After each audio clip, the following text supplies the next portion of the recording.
नमस्कार दोस्तों, network two news YouTube channel में आपका स्वागत है। चलिए जानते हैं पश्चिम बंगाल की तमाम बड़ी खबरों को फटाफट 5 मिनट में। इससे पहले आप हमारे वीडियो को कहां से देख रहे हैं, कमेंट में जरूर बताएं और हमारे चैनल को लाइक सब्सक्राइब करना ना भूलें।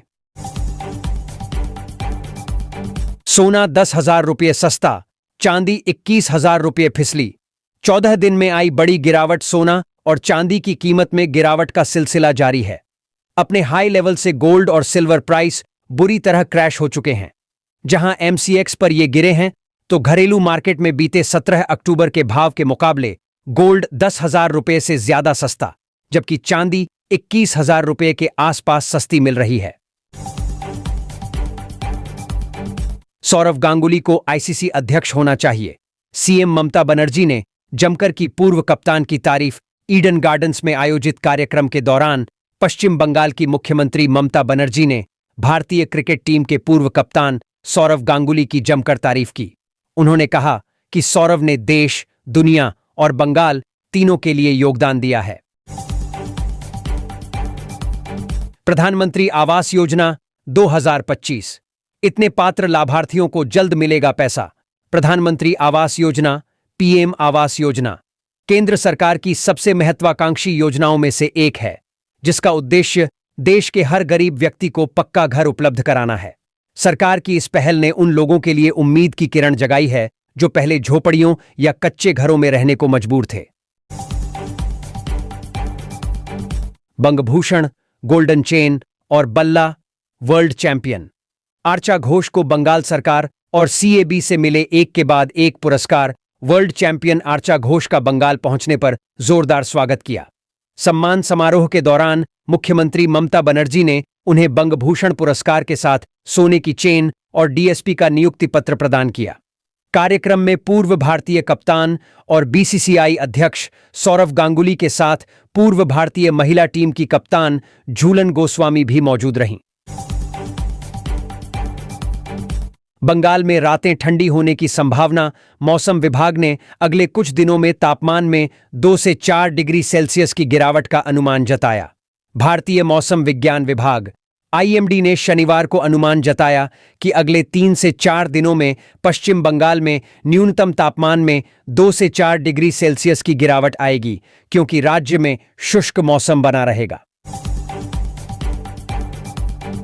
सड़क किनारे वीवीपैट पर्चियां मिलने पर चुनाव अधिकारी निलंबित। चुनाव आयोग ने दी सफाई। चुनाव आयोग ईसी ने शनिवार को कहा कि बिहार के समस्तीपुर जिले में सड़क किनारे बड़ी संख्या में वीवीपैट पर्चियां पड़ी मिलने के बाद मतदान प्रक्रिया की शुचिता बरकरार है। मुख्य चुनाव आयुक्त सीईसी ज्ञानेश कुमार ने स्पष्ट किया कि ये पर्चियां वास्तविक मतदान शुरू होने से पहले किए गए मॉक पोल की थीं और उन्होंने इस चूक के लिए जिम्मेदार सहायक रिटर्निंग अधिकारी एआरओ को निलंबित करने की घोषणा की। भारत नेपाल सीमा सील। बिहार विधानसभा चुनाव 2025 को लक्कड़ सीमा पर बढ़ाई गई गश्त। बिहार विधानसभा चुनाव 2025 के मद्देनजर भारत नेपाल सीमा सील कर दी गई है। 8 से 11 नवंबर तक सीमा पर आवागमन बंद रहेगा। सीमावर्ती क्षेत्रों में एसएसबी और पुलिस की संयुक्त टीम गश्त कर रही है। एम्बुलेंस को छूट दी गई है, लेकिन नेपाल में फंसे भारतीयों को 11 नवंबर को पहचान पत्र दिखाने पर प्रवेश मिलेगा। सीमा सील होने से लोगों को परेशानी हो रही है और व्यवसाय पर असर पड़ा है। बिहार विधानसभा चुनाव के पहले चरण में 65.08% मतदान ऐतिहासिक रहा। चुनाव आयोग ने शनिवार को कहा कि बिहार में विधानसभा चुनाव के पहले चरण में 65.08% मतदान हुआ, जो कि ऐतिहासिक है और राज्य के इतिहास में सबसे अधिक है। बंगाल के स्कूलों में रविंद्रनाथ टैगोर का लिखा बांग्लार माटी अनिवार्य, वंदे मातरम पर ममता बनर्जी का बड़ा दांव। पश्चिम बंगाल माध्यमिक शिक्षा बोर्ड WBBSI ने गुरुवार को एक अधिसूचना जारी कर राज्य भर के स्कूलों के लिए सुबह की असेंबली में राज्य गीत बांग्लार माटी बांग्लार जल को शामिल करना अनिवार्य कर दिया है। नोबेल पुरस्कार विजेता रविंद्रनाथ टैगोर द्वारा रचित इस गीत को 2023 में राज्य गान घोषित किया गया है। वंदे मातरम के टुकड़े किए गए। क्या था 1937 के कांग्रेस अधिवेशन से जुड़ा विवाद, जिस पर पीएम मोदी ने घेरा। पीएम नरेंद्र मोदी ने राष्ट्रगीत वंदे मातरम के 150 साल पूरे होने पर स्मरणोत्सव की शुरुआत की है। उन्होंने दिल्ली में आयोजित एक कार्यक्रम में कहा कि 1937 में वंदे मातरम के महत्वपूर्ण पदों को इससे अलग कर दिया गया था। इस गीत की आत्मा को इससे अलग कर दिया गया था। नागरिक या घुसपैठिया। 2026 के चुनावों से पहले बंगाल को बांट रही पहचान की जंग। इस विवाद के केंद्र में यह सवाल है कि कौन अवैध प्रवासी घुसपैठिया माना जाएगा और कौन वैध रूप से भारतीय नागरिकता और मताधिकार का दावा कर सकता है। चुनाव आयोग द्वारा नागरिकता सिद्ध करने के लिए आवश्यक दस्तावेजों की संशोधित सूची मुख्य रूप से उन मतदाताओं को प्रभावित करती है जो 2003 में पिछली एसआईआर प्रक्रिया के दौरान पंजीकृत नहीं थे।